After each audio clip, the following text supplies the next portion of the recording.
What's new in filmmaking technology this week? News, reviews, education, insights, opinions, and ideas from the CineD Newsroom with Nino Leitner and Johnny Bahiri. This is Focus Check, the weekly Cinetech podcast. Hello and welcome to Focus Check, the weekly Cinetech podcast from CineD. Before we go to our scheduled programming, we have some major breaking news today. And for that, I'm going to hand it over to Johnny. Johnny, what happened? Hi, guys. You can't believe it. We were just about to publish our podcast. And then Nikon announced that they are acquiring Red Camera Company. This is unbelievable. Maybe this is the news of the year. But I would like to talk about this major news with Francesco. Francesco, how are you? Hi, Johnny. Doing great. Let me quickly introduce you to our audience. So you are working with us. You are one of our main writers in the site. You're doing a lot of editorial stuff. We love you for what you do. But you are also an owner of a Red Komodo and a Nikon Z9. So, of course, I would like to ask you, we woke up this morning, Thursday, 7th of March. I mean, this is not April 1st. Into this news, what does it mean for you as a user? Yeah, so I've been using the Komodo for quite a few years now. I've also had a chance to work with the V-Raptor and the V-Raptor XL.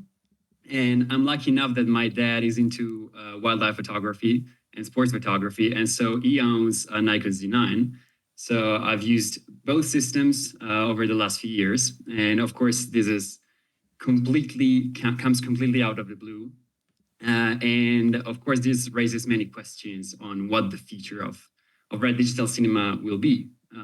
First question that comes to my mind is, what will happen to the RF mount, for example? So Red decided to go that route, but with this acquisition, will they change the lens mount? And what does this mean for all Red users that maybe they have invested in a specific lens system? Of course, both systems have their own advantages and disadvantages. Some run and gun work, for example, I find the Nikon Z9 to be the way to go. For example, because it boots up in seconds, you're ready to go in, literally in 10 seconds, you're ready to start filming. Whereas with the Komodo, you need to wait for the camera to boot up, for example. So will this change with this acquisition? That's another question. Or Red, for example, has, I think it does, they have a better sensor technology now, especially with the recent launch of the V-Raptor X. So they're really mastering global shutter technology, whereas Nikon is still relying on rolling shutter. So this is definitely an exciting news. Yeah, this is amazing. I mean, both companies were involved in a lawsuit struggle a couple of years ago surrounding their recording, like in-camera RAW recording. Obviously, as we can see, not everything is so bad or as it seems to be. We can see the outcomes. They started struggling, but obviously ended up as very good friends. Now, the question is, where do we see? Let's start with the positive thing. First of all, where do you see the synergy between the companies? I mean, Red is a very, they're quite established in a very specific field, cinema field, and Nikon is a very traditional, in a way, a bit old-fashioned company, but they did a huge quantum leap into video in the last couple of years since the Z9 was introduced. Where do you see the synergy between the companies? Yeah, so to start off, I think the Nikon Z9 is probably one of the most underrated cameras for videos. Of course, Nikon had this very bad reputation for video shooters until the launch of the Z9. But having used the camera for a while, I think it does have a great potential. Going forward, so I think Nikon has a lot of experience, especially, and has a lot of strength on the optical part. The Z mount their Z-mount line of lenses is constantly growing. And of course, they're also very strong with out-of-focus technology, for example, coming from basically sports and wildlife, producing products for sports and wildlife photography. Whereas, again, Red is very strong on the sensor technology, but also on image pipeline. So I think the combination of these two things can really lead to some exciting products in the future. Yeah, I think the key word here is the future, because it's not that we should expect that tomorrow morning there will suddenly be a new camera made with both technologies of Nikon and Red. But I was listening very carefully to your concerns, and those concerns were mostly surrounding the mount, because Red is using RF mount as we know. Any other concerns? I mean, personally, because I'm very curious about the positioning now. When Nikon worked independently, obviously they had to somehow cater the filmmaking community, but now they will have their own film camera or line of cameras. What now? So I'm very curious about the positioning, but anything that but the RF mount that raises concerns to you? Well, I think it will be interesting to see if with this acquisition, also I would say that the functionality of Red digital camera will be impacted. So as I was mentioning, for example, one thing that bothers me when working with the Komodo over the Z9 is the startup time. So will this change? Or for example, there are some functionalities on the Z9 that are very interesting for video shooters. For example, when you're shooting in 4K, you can since the camera does have an 8K sensor, you can digital zoom in. So you can use a photographic prime lens as if it was a zoom lens. So the question is, will this function ever come to a Red camera? And I think it will be interesting to see the answer in the next few years. Good, Francesco. Actually, this is the tip of the iceberg in the sense of information. We will hear much more. Hopefully, we're all going to be much more knowledgeable next week by the time that we will record our next podcast. But I want to thank you for being spontaneous and recording this part, which is in so many ways. I mean, I got so many messages from people asking if that's April 1st. No. And then I think we all woke up into this huge news, and I really hope that that's going to be for the benefit of our industry. Francesco, thank you very much. Thank you, Johnny. And yeah, this caught us all by surprise, but yeah, I think we're all excited to see what the future will hold. Good. So now back to our recorded podcast. Yeah, let's, we talked about different stuff with Nino, my business partner. So back to the recorded part. Welcome, everybody, to the second episode of CineD Focus Check podcast. I'm here with my partner, Johnny Bahiri. Nino, how are you? I'm good, thank you. Actually, let's go through the topics of today before we get started. First of all, we'll tackle two of our first audience questions, but then we'll move right into the topics. We're going to talk about the way you can join CineD at NAB in the shooting crew.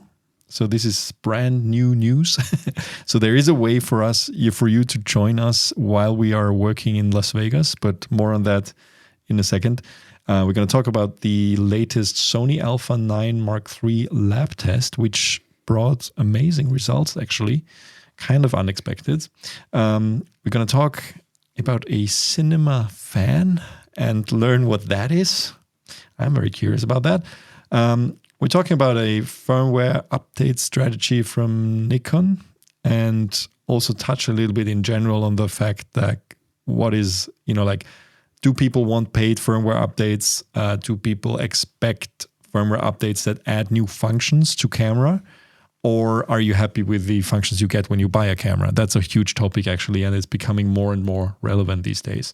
We're going to talk about the new Kessler CineShooter Plus, which is their new motion control system, which was just announced. We're going to do a quick rundown, and that's the final thing this week is really awards week. We had the ASC Awards in Hollywood, and the Oscars are around the corner. So when you listen to the next episodes, we're going to know the Oscar winners. And we're having a very nice Oscar, how do we call it? Oscar run this week with one article about a Oscar-nominated movie every day. Good. But let's dive right in. And one more thing, we also have going to mention a review that we did of a fog machine by Lensgo. And when I say fog or smoke machine, it's so small, so handy, but we're going to talk about it when the time comes. Perfect. All right, let's get started with the user questions. So William wrote to our podcast@cined.com email address, where you're also invited to send questions and feedback to us, and we're happy to get it and read it and talk about it on the show. So William wrote, "Hello, love your videos on YouTube. They are always entertaining to watch, not only because the production quality is high, but you cover so many of my same interests. If you happen to meet a Sony representative, especially in Japan, my question is, why are the cameras in Japan only in Japanese with no option to change the menu? I'm only asking this since I'm a foreign resident in Japan. Currently, my speaking level is okay, but my reading level isn't very good. I was sort of okay with the gear being more 10 to 13% more expensive than in my home country, Canada, but the menu language is a real deal breaker for me, understandably. I'm at the point where I simply gave up on Sony and started looking at Panasonic Lumix. However, I do like Sony for the multi-function shoe where you can attach cable-less mics and their ability to connect a good iOS monitoring app like Monitor Plus. Merci, Will." So why? I didn't even know. So cameras in Japan, from Sony at least, only have a Japanese menu. Every company is a little bit different. And Sony in particular do have a local model, meaning the menu is only in Japanese. And it happened to me a few times that when I was in Japan testing or reviewing cameras from Sony, I had the cameras in Japanese. And there was no other way to change it. So, that's how it is. We can, of course, ask Sony again why they do this, but I don't think that that's going to change anytime soon. Do you think you know why? Japanese people in general, they don't speak a high level of English in general. I'm generalizing right now. Yeah, they are very dedicated to do things in Japanese, and for the local market, they do a specific model. But for also some of the models have a different name. Yeah, it's not only that the menus are in Japanese only. Some of the camera models also have a different name altogether. But if you only look at the business reasons, it's actually more expensive for them to make a separate model, which has separate firmware. There might be. Is that because they are cheaper in Japan? Or are they cheaper in Japan and they want to prohibit gray imports or exports into other countries? That can be too. Currently, Japan is one of the cheapest countries for purchasing electronic because of the rate conversion and so on.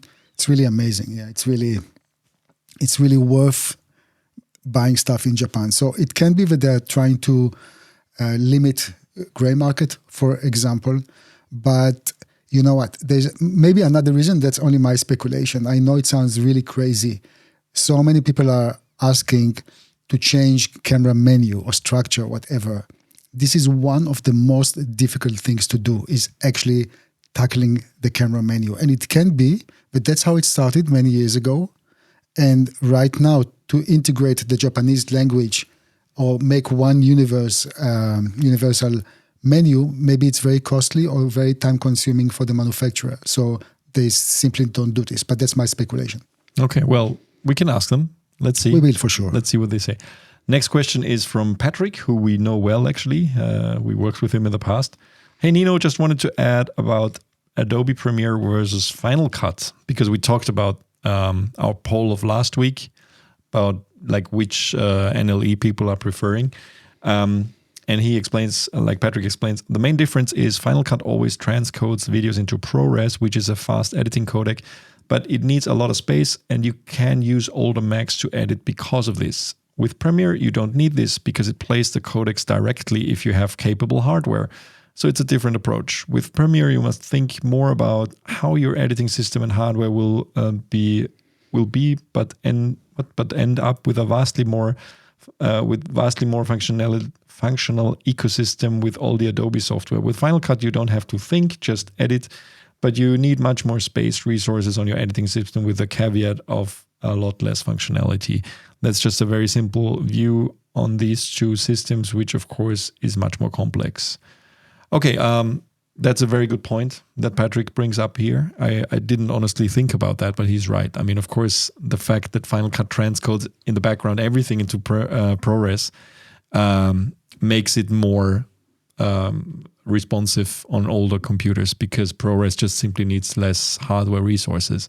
He's absolutely right about the amount of storage you need. I mean, every time I make a Final Cut library for each project, which is their projects are called libraries, which is a bit confusing, but I dive in afterwards and delete all the render files because the render files can have hundreds and hundreds of gigabytes. If you don't delete them, you basically have double the space. Even if you don't have to import from most codecs, you don't have to actually load it into this library, which is like a package file in macOS.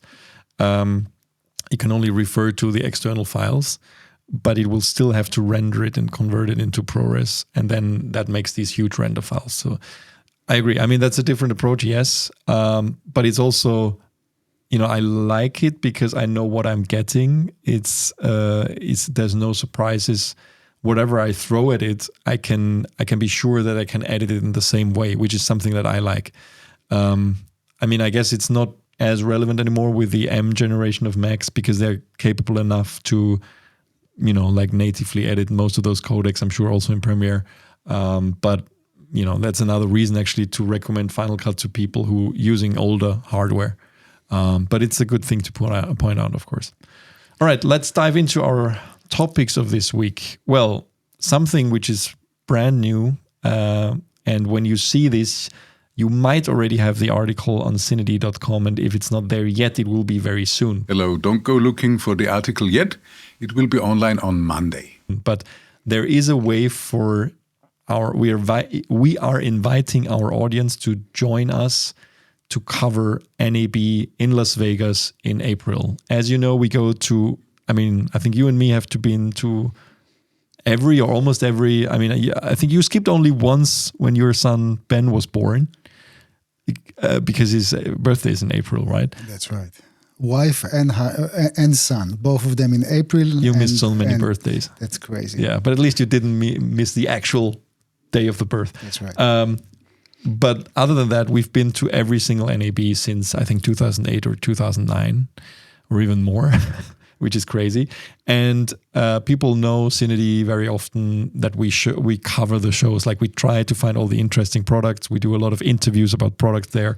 And and this year we are expanding this coverage. Maybe you can explain a little bit more. So this year we are working together with Fujifilm North America, and what we do is actually besides or next to our traditional coverage, which is simple interviews on the show floor, we will also have two dedicated teams catering only social media, meaning we will literally shoot everything vertical, everything will with Fujifilm cameras, everything will go to the cloud and be edited. And the idea is, actually we have two aims. One is to let people feel as if they are at NAB. And the other thing is also cater the younger generation, those who are not necessarily reading our site or watching our videos. So this is a much greater coverage. That's the first time that we are doing so. I'm sure it's going to be successful. And it's a new era for us because our team in general will be bigger. So what we have to add, I think that so far we've only done YouTube, right? I mean, it's we did also social media, but not targeted content for social media. Not specifically made for Instagram, YouTube Shorts, and so on. That's right, and that's the aim this time. So Fujifilm was really generous. You know what? Let me just run through how we're gonna do this. We're gonna approach the community we're going to ask people to send us links to works that they did. And we will pick the one that we really like. And then there will be a second phase of actually literally interviewing people, like a small job interview. And we will jump on those interviews and talk to the people and see who can fit to our team. We are looking for 2 people. Now, I want to make it very clear what there is for the people and what there is for us. Yeah, for us, of course, we would love to see 2 more people joining us during the NAB time for that specific coverage. And for the people that we will choose to work with us, they will get a Fujifilm X-H2S camera and an XF 18 to 120 millimeter lens. That's worth $3,390. Those are the cameras and lens that they shoot with, and they're also gonna keep it afterwards. They will get a new camera from the box, yeah. But that's the camera and that's the lens, and they will also get like $100 per day as a allowance. Yeah. We will cover also a very nice hotel, and food will be covered. What is not covered, and we have to be very specific and clear about it, we are not covering flights. We are not covering transportation. So this type of activity is probably suited best for those who are anyway wanting to go to Las Vegas. Doesn't matter where you are in the world, but if you wanted to go, but you want to experience NAB in a bit of a different way and be part of our team, you're very welcome to try and do so. So this is the initiative. It's together with Fujifilm. We feel very fortunate and very thankful to collaborate in such a way, because at the end, there are only winners here. We will have more coverage, the community will get more news, and that's going to be a lot of fun. And I think it's fair to say that, well, first of all, for people who haven't been to NAB, they should know it's 4 days. So it's really 4 days on the show floor. And we usually work kind of 9 to 6 in a way during those shows. I mean, of course, there's more work afterwards for editing, but in terms of shooting, that's kind of like the work hours we expect, right? Yes, but it might be because we will have 2 dedicated teams on the show floor for social media. It might be that one team will start a bit earlier and then a bit of overlap, and then the second team, because they started a bit later, they will maybe cover some of the parties or events that are happening afterwards. That's a good point. And I think we're really looking for creative people, right? I mean, like, we all know what our typical gear news videos look like, and we're not gonna, that's what people expect. We're gonna continue doing those. But I think for the social media content, people can also be a bit more creative. It doesn't all need to be about specific products, right? It can be, but it could also be an overview. It can be like a look into a category. For example, those are the lights that we highlighted, or those are, things like that. We will have a plan. It's not that you just have to stroll the show floor and decide, and you're not alone. There will be, like, each team will consist of 3 people. There will be a producer and kind of a director. There will be another person to have a dedicated Wi-Fi, like a router, right? That's right. Yeah. Just to ensure that camera to cloud working as it's supposed to work over LTE, basically, right? That's 4G, right. Yeah. And then there will be the shooter, the person that we will choose. So the team will consist of 3 people, and I think the main thing that we are looking for eventually is a team player, somebody who is friendly, who is knowledgeable, easygoing, because of course it's work. And a good shooter. And a good shooter, sure, but I'm just saying, first of all, it's really the personality. We will look for somebody who is capable, but also socially capable in communicating and being part of a team. So we are looking forward. By the time that you hear the podcast or see the podcast in YouTube, we will have more details. So just stay tuned. Yeah. And all the terms and conditions or the details will be on our website. Of course, it's only, 5 weeks to NAB, so there's not too much time. And the window to apply for this will be also not too long. Yeah, but that's what we wanted, actually. Just to make clear, it's not that we are late. We wanted to get closer to the event and then we have about 3 weeks to nail it all, let people submit, make the interviews, and then choose the people. So otherwise, if it was like 2 months ago, it's like, it's just too far away. Now, that's the right time. Yeah. All right, let's move on. What's next on our list? The Sony Alpha 9 Mark III lab test. So, Nino, you've been on top of this, and you are also working a lot with Sony cameras.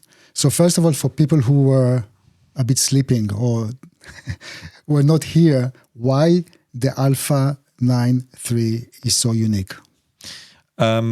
It's a global shutter full frame camera, which is the first one from Sony, I think, from the Alpha series. We've seen global shutter cameras from Red recently. And in the old days, and that's what also our results show, like Gunther Machu, who's doing all the lab tests together with Florian at our office, he was very surprised to see that the global shutter is not really adversely affecting dynamic range, which used to be the case in the past. If you think back, 10 years, there was a camera called the Sony F55 and F5.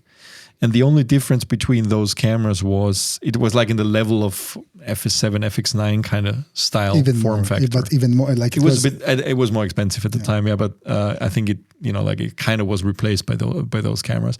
And the F5 was the global the rolling shutter version, and the F55 was the global shutter version, and they shared the same sensor. The only difference was that. But it affected the dynamic range. You could see that there was a less dynamic range in the F55.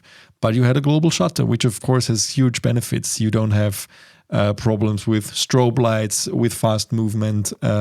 Something weirdly, since we were all so used to CMOS sensors, even on the high end, that even in movies and high budget series, you see the rolling shutter effect all the time. I'm always surprised that. It's not even being removed anymore. This typical effect of flashlight, strobe lights, which cuts the image in half when you have this, or you only see half of the image for one frame in white, and then it just alternates. Vertical lines are simply not straight. That's the other thing. Vertical lines are not straight. Fast movement. Anything moves fast through a shot, or there's a whip band, and it's really moving like this. And I remember when this first came up, because in the old days we had CCD cameras, and then when we moved to CMOS, which really enabled the cinema revolution, which enabled larger sensors, everybody was like, oh my God, what is this? It's so horrible. And it is sometimes really bad with cameras that are primarily targeted at photographers, because it doesn't matter as much for photographers. We still see this with some cameras there, where the rolling shutter is really, really bad, because you literally, when the rolling shutter is horrible, you can't really handhold a camera, because you will literally see wobble when you just move a little bit. But having a global shutter is, of course, a huge benefit also for post-production. You will not have to deal with those lines that are bent or slightly bent and all these things. Yeah, even fixing micro shakes that you have, exactly. It's much easier.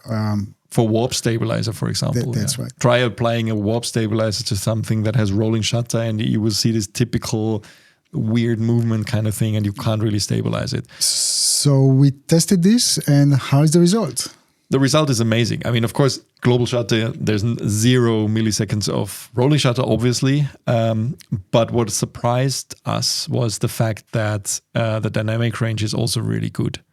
And it's not that this camera has no noise. There's actually, quite some visible noise, but it's very finely dispersed noise.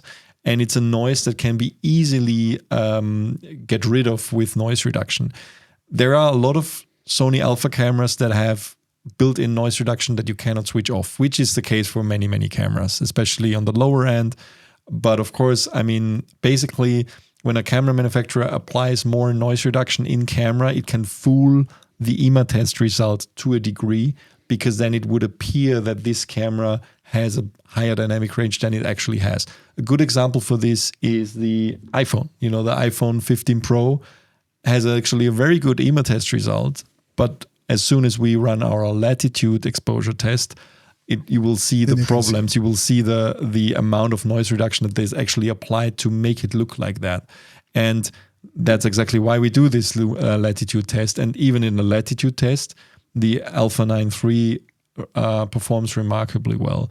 Gunther went up to, I think, underexposed 4 and then even 5 stops and then pushed it back.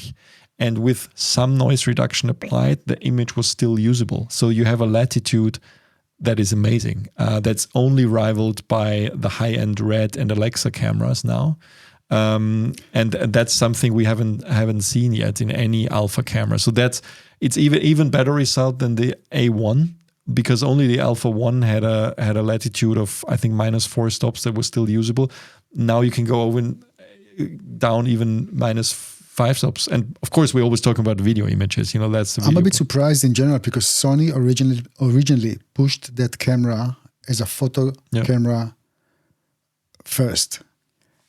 I'm not so sure if they are they aware that their test results are so good. I hope so, and I hope that now, also with our results, this camera can be pushed more towards content creators or filmmakers. Yeah, I mean, it's fair to say, and I think we can share that we always know when they want to push something to photo people or video people, because it's like we kind of had to ask for this camera to test, right? And usually if they have a video camera, they, like here's a camera, do you want to test it before it's released under NDA, of course, and so on.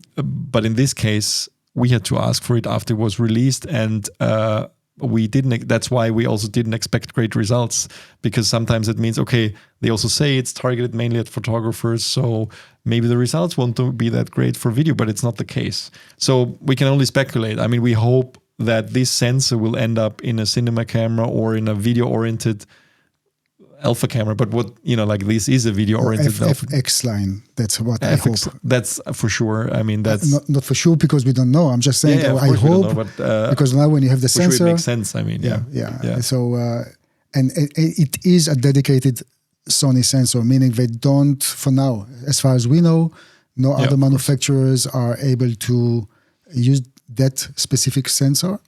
So let's see if they will take it to the next level and will allow the usage of this sensor in their FX family line of cameras. What's interesting, the native ISO is 2000, which usually it's like 800 in the Alpha series, or they have dual native ISO. This is a single native ISO and it's 2000. So that's different as well. So I guess it couldn't replace something like a A7S III, because that has dual native ISO and is very low light capable. But let's see. I mean, maybe, hopefully in the future, we'll see a global shutter camera with dual native ISO as well. But anyway, amazing results. It's an expensive camera. It's for sure not cheap. And if you're interested, just look on our website. This is the lab test. And of course, all the technical details are here. Here's the EMA test result. And also the whole explanation of how many of those stops are still buried in the noise floor, but they are actually completely recoverable. So here are the results, and you can see this with the latitude test, where we did actually push back those images to be usable again. So head over to the site to read this lab test, and we'll put the link in the show notes. All right, let's move on. So Johnny, how do I switch this on? Wait. Long press, but please be careful because my hair might... That sounds like a drone, but it's not, huh? So we talked about CP Plus last week. Another press, yeah. How do I switch it off? That's it. There it is. And as we said, we always cover new products at trade shows. And for some reason, Johnny went out and but it did an interview about, what is it, a hairdryer? A fan? No. So this is a product from Nitecore. It's a Chinese company. They make batteries, but also they have a whole line of what they call CineWind products, which is a fan. This is the smallest one, and when I saw this, I really thought it's a fun product. Why do we need specific products? Well, I mean, can't you use any fan? You can, but the main, it's funny to see how people commented like in Facebook is like CineD, really? Well, that's what I thought when I saw the video. Well, this is first of all, that's our fun side. We do have from time to time, not a fan side, but a fun side. But in all honesty, if this is a product that can help anyone to do a project and have this little bit extra, meaning slow motion shots, nice, the hair is moving nicely. And by the way, that's what I did this weekend. I literally filmed a small music clip and I used it and it's working and I didn't need anything else. The main advantage here that you can really connect it very easily to a tripod. And the other thing is, unlike off-the-shelf Vans that has like, 3 or 5 speeds, this one is controllable. You can literally play with the speed that you want. So yeah, let's take it into perspective. It is low tech, but it's just very nice and it might be useful for some people. I think this screenshot says it all when you did the interview. Like your facial expression. Really? Yeah. Really? No, really? But the lady I interviewed, really? Her name is really? Summer, and Summer was very, very nice and very, she did her best to convince me that that's a useful product. And it's all good. It's all good. Let's take it into perspective. Yeah, it's a product. It's nice. It's a bit expensive, I have to say, and I think that's the main criticism in terms of why should I invest this? Yeah. I think if that would have been a bit more, was it like 120 euros? I think if that would have been priced a bit differently, then maybe people would consider using it. Anyway, if you're interested, here's the video link in the show notes about that interview that Johnny did. Fun fan interview. All right, what's up next? Firmware updates, yeah. So we published a piece about a French website, actually. Phototrend reported, also from CP Plus, that Nikon, they did an interview with somebody from Nikon, and basically they were saying that they're committed to providing new features in firmware updates to existing cameras. Why is this even a topic? I mean, why do we have to have that commitment from manufacturers? Yeah. The thing is, I have to split this into two. We got used to get firmware updates for free. And one of the reasons, because some of the products that are being pushed to the market are not fully baked, meaning they're not 100% ready. And I think it's okay, and that's the way it should be. We should get free firmware updates to get what the company promised when they launched the camera, and also, of course, fix some bugs. But the other question, or the main question, is should we still get free firmware updates when the company want to enhance and go beyond of what they promised? It takes a lot of time. It takes manpower to develop those firmwares. So the question is, for example, let's say that tomorrow a company can give us even more with the same existing hardware, camera hardware. Would we pay for that? Are we willing to pay for that? And recently we ran a poll about this, and Nino, what was the result? Well, let's look at the results here. So our poll was simply the question, what is your opinion on paid firmware updates? And if you look at this here, 45% said, 44% said maybe, depending on the features, they would be willing to pay for firmware updates. But the kind of the same amount of people said no way, I'm not going to pay for that. And only about 14% said yes, for unlocking new features, they would pay for it. I think we will have to get used to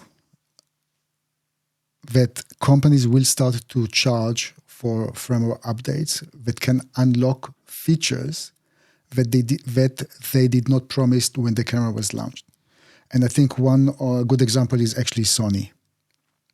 Yeah. Maybe you want to elaborate. Yeah, I mean, last year, there was actually a big frustration over Sony firmware updates that were simply not happening in some of their top level cameras. There was a video from our friend Philip Bloom and also from Gerald Undone talking about that fact, where basically their flagship cameras didn't have some of the features that some of their lower end cameras had.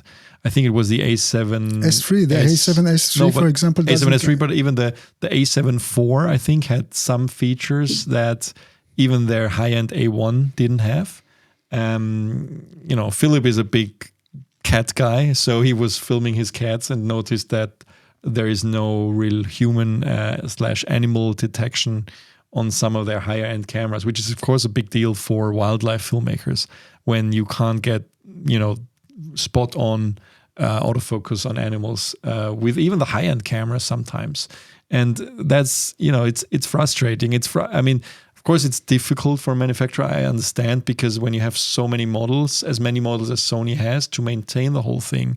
But I think there needs to be, of course, if you are paying, $6,000 for a camera, like the high-end models or more, I think it's fair to expect that those cameras for some time will have the same features, at least the same features as the lower-end ones. But of course, there's a limit to what the hardware can do. I understand that. But it's become very difficult to track this. And on one hand, they don't want to cannibalize their high-end models. On the other hand, they do all the time. So I think for me, in the old days, the way Sony used to do it for the high-end cinema cameras, they said when they released it, and we talked about the F5, F55 before, that is a good example. They said they gave a roadmap. They gave a roadmap of firmware updates. They said, well, this feature is not going to be available at launch, but by launching the camera now, it means you can have the camera now. But that feature is going to be added middle of next year and the other one end of next year. And sometimes they were a little bit vague of what's going to be added, but you know that something was coming and you could rely on that, even if it sometimes was delayed. They stopped doing that. So now sometimes it's like, some features are not ready. Something needs to be updated. You don't know when it's happening. You don't have, we're still begging Sony for anamorphic D-squeeze options in all the different, for example, the built-in D-squeeze in the FX9, for example, and I think also FX6 is only 133X. It's limited. Yeah. It's very limited, and it's frustrating because that should be an easy firmware fix. Nothing is easy. Really. You know why people are used to this now? Because people are, I think it's something, for me, I think it's definitely something that is fair to ask. They should just build up, they should have more people working on the software side. Because people have become used to this with apps on their phone.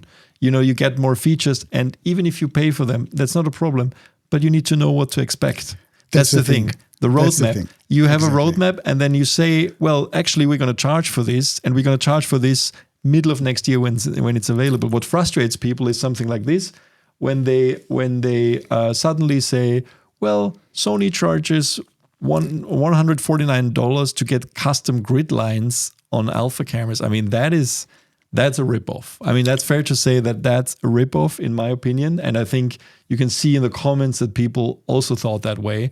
That's just guidelines on the camera. That's something that every cheap knockoff monitor from China will get you in the box. So, but if they told you when you sold you the camera that you will get this and you pay for this, then nobody would be frustrated. So let's summarize this by saying, and that's a free tip from us to the manufacturers. The more we know, community, meaning the less frustrated we are. Yeah. It's very simple. So if you have a roadmap and we know already what to expect, we can also make purchasing decisions based on that. Exactly. And if something comes on top, great. If you want to charge and it was not on the roadmap, it's fine. Then we will decide if to purchase or not. But then things are a bit more clear. And the other thing is, and I don't want to be the defender of manufacturers here, so many times it seems like an easy thing to do in our eyes. But when you are in some of those meetings and when you hear the engineers and one of the fundamental things when you update the camera is actually to test it in different scenarios. And that's what cost the money, meaning the time that you invest on testing stuff. That's why it takes ages to have new firmware updates. Yeah, so especially with Japanese manufacturers, they want to make sure that what they implemented doesn't cause any other damage, and it works in all different conditions and so on. So it looks from the outside, it's easy. Why don't you do this? I think it's more fundamental for me to ask, if you're already implementing, let's say, a certain squeeze ratio, why not work across the line? Because you're actually creating much more frustration by introducing only one squeeze option, which sometimes makes very little sense. But on the other hand, if we are optimistic people, it's a start of something. At least somebody was thinking that it's worth adding to a camera. But I think it's a good point that you say that, especially the Japanese manufacturer have a very good track record. They might be slow with software, but when they announce and release firmware updates, there's usually no problems. Usually, sometimes, but very rarely something gets pulled back. Whereas we have seen this with some other manufacturers where we are like, you get weird things happening on some cameras. But Sony specifically, but also Panasonic and so on, I think they have a very good track record with firmware updates usually. They try their best. It works. Yeah, I don't want to be the defender, but we know how much effort those manufacturers are putting into adding those firmwares and testing them. And of course, from time to time, they have to pull back a firmware update because of when it gets out, that means tens of thousands of people are actually using it. And it's not anymore few people or whatever. And then everybody's using the camera in a bit of a different way. And that's when you can suddenly face an issue and go, oh, it's really not working when you use this and this settings. So they have to pull back the firmware. I still think it's fair to ask. I mean, they know this, but now I think, but software, it should be software first for many of those things. And I think that's where the biggest competitor is not another manufacturer. It's the smartphone, essentially, for a lot of the lower end stuff, for sure.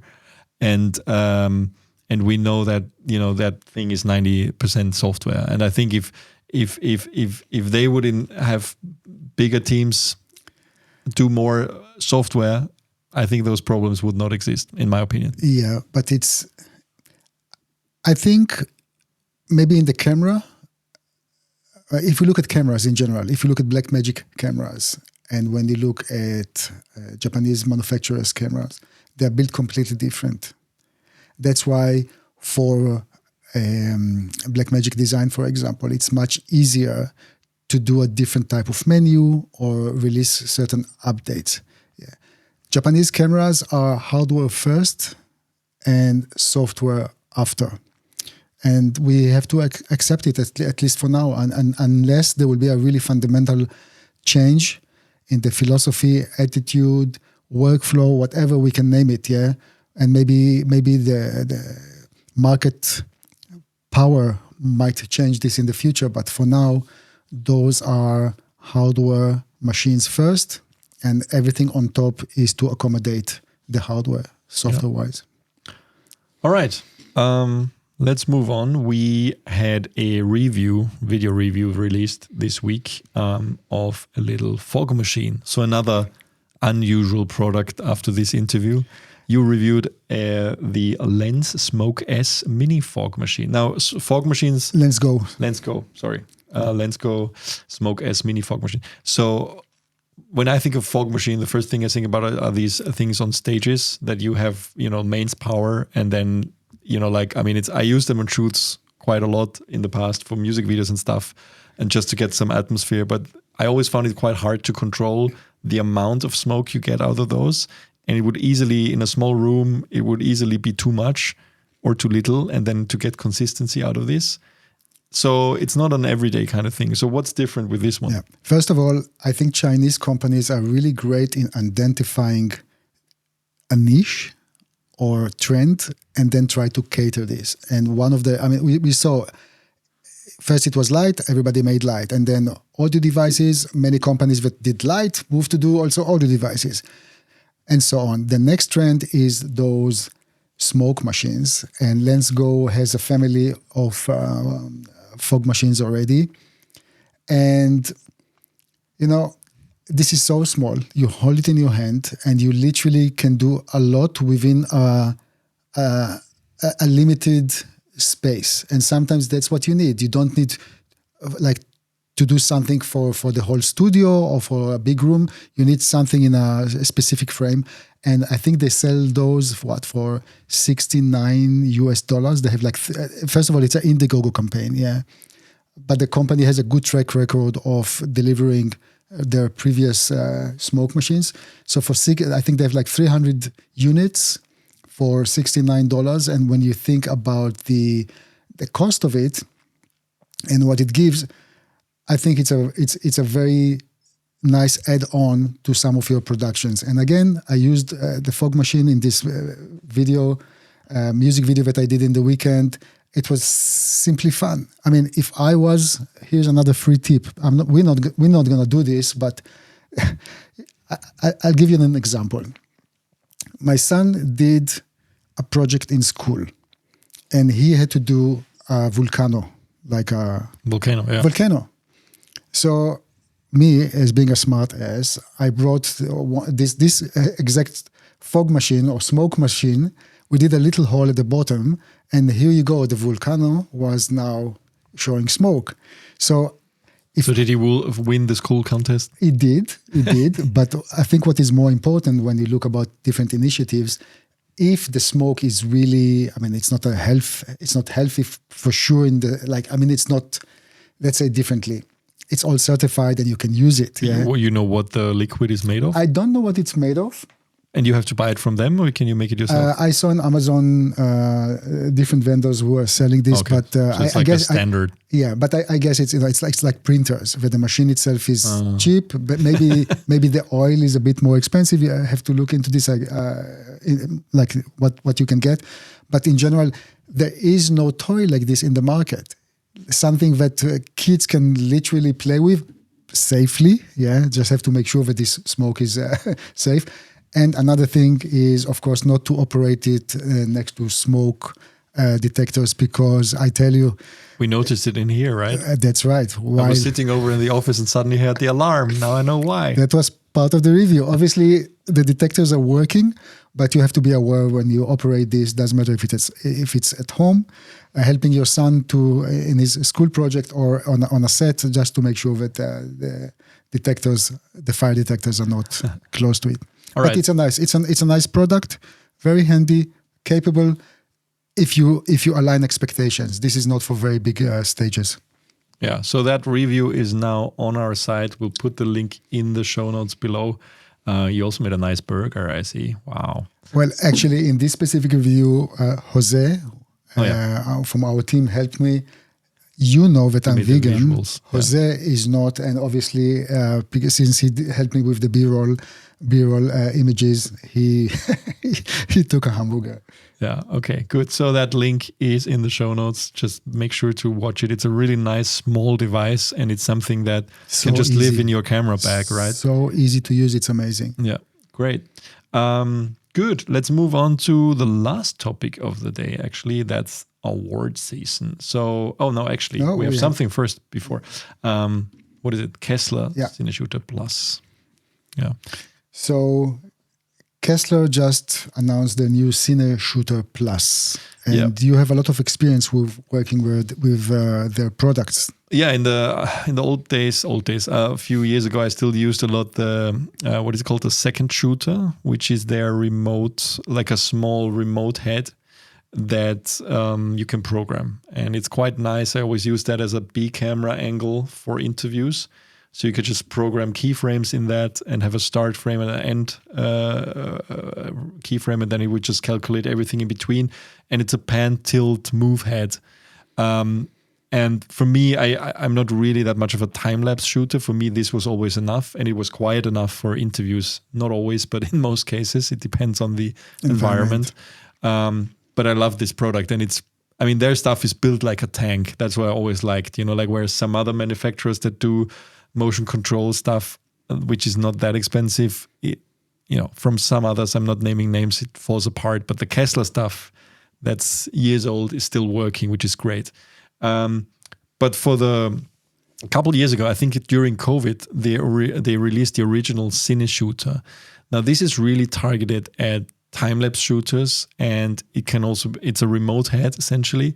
You can also use it for interviews and stuff like that, but it's a very, very precise tool, which you can really program to the smallest details. Yeah, and you can put it on a jib arm, you can put it on the slider, whatever you want. They just released the CineShooter Plus, which is even more capable. It's even quieter, which is always important for these kind of shots.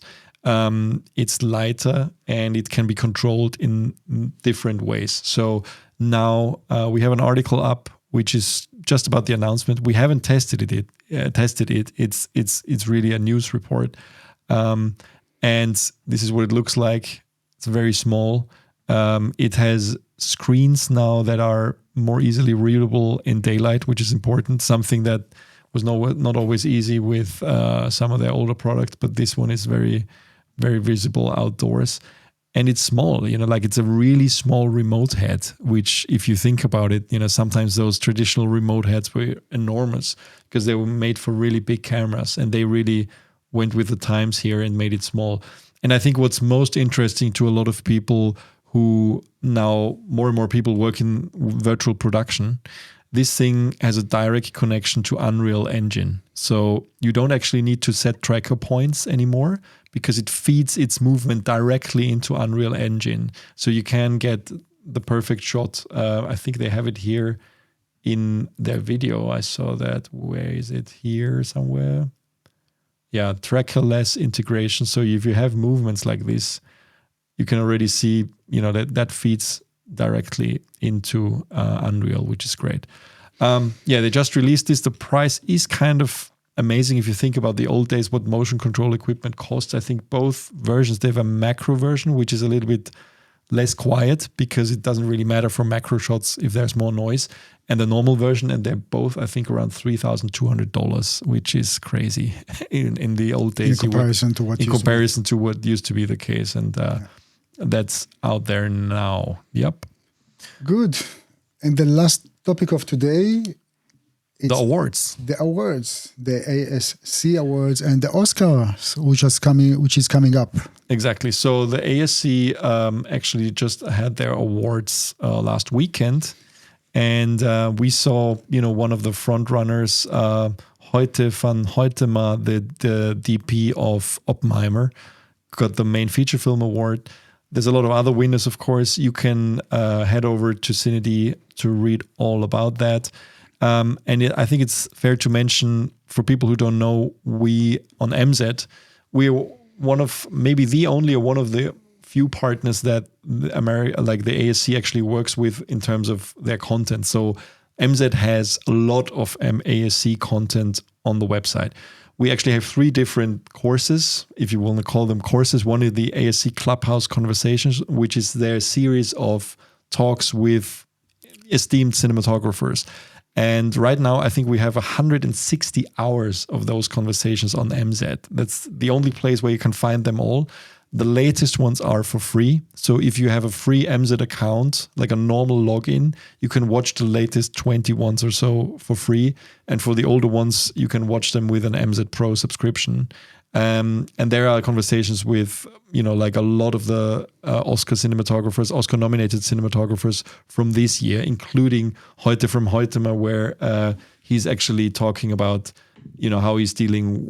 how he's crafting close-ups and how he's lighting and stuff like that. So that's there. But yeah, so all the ASC award winners are there, and they're traditionally always before the Oscars. Oscars are being awarded next week. And because of that, we actually have our Oscar run this week.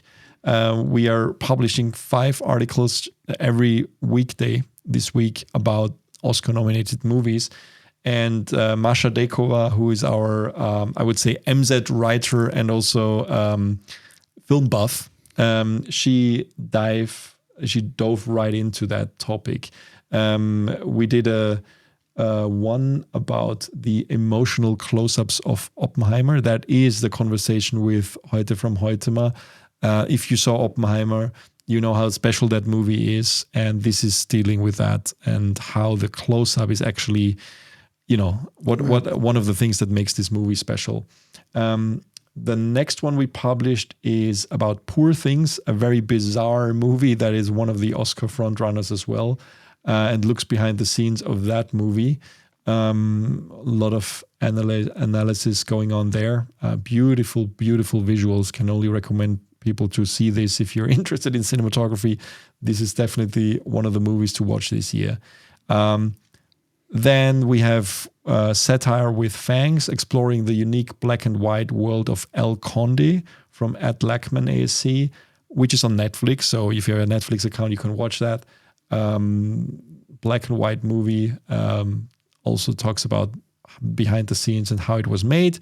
Then we have, of course, when we have Oppenheimer, we also need Barbenheimer, like Barbie. Barbie is, I don't know, I wouldn't call it a surprise success, but it was certainly surprising that it's the most successful movie of last year commercially, which was insane. And what's even more insane is the fact that only the lead male actor was nominated and not the female lead, as well as the Greta Gerwig, the director, was snubbed, which actually upset Ryan. What is it? Ryan Reynolds and Gosling. I always mix them up. Who is it? Gosling? Okay. It's Gosling, yeah. So anyway, so even he issued a statement being annoyed about that fact, which is totally fair, I think. Absolutely. Because, I mean, both of them really deserved the nomination. And also the fact that Margot Robbie is the producer. So that film wouldn't exist without her.